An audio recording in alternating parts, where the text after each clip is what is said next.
สบายดีเนาะมื้อนี้ก็มีผลงานที่แต่งขึ้นมาความจริงนี่แต่งโดนไว้แล้วแต่ว่าบ่ได้ออกมาอัดเนาะบทเพลงนี้ก็มีชื่อว่าบอกฮักเป็นทางการจากผู้ชายคนหนึงที่มีความกล้าหาญที่แอบฮักผู้หญิงคนหนึงแต่ว่าบ่เก็บไว้โดนมันก็มีแต่ว่ามีแต่ความเจ็บมีแต่ความเหงามีแต่คิดถึงก็เลยบอกฮักเป็นทางการไปเลยเอาลองฟังกันเบิ่งกับผลงานที่แต่งขึ้นมาเนาะ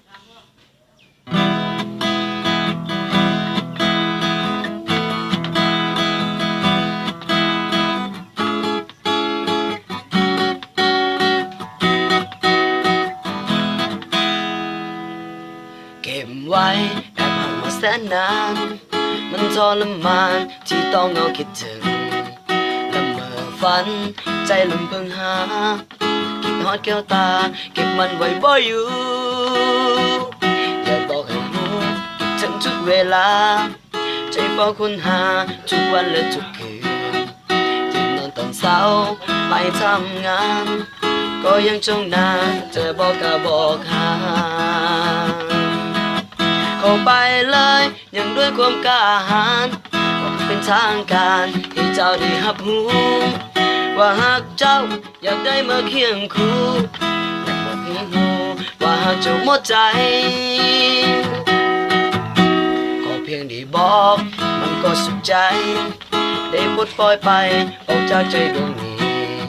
บอกไปแล้วให้มันแล้วไปเจ้าบอกเครื่องคาใจคงคนมันแอบหาฉัน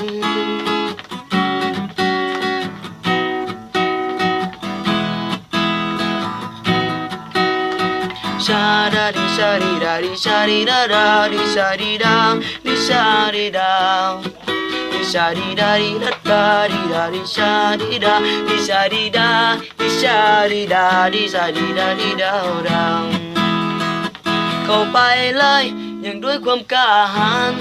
บอกหากเป็นทางการให้เจ้าได้รับรู้ว่าหากเจ้าอยากได้มาเคียงคู่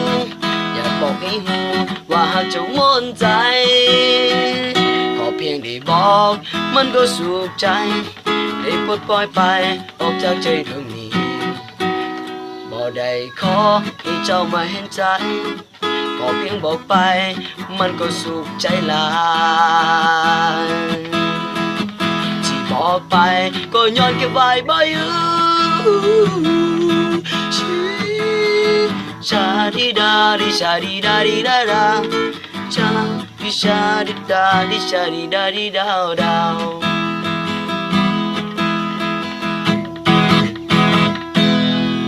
ฝากติดตามผลงานยังมีลายเพลงที่แต่งมา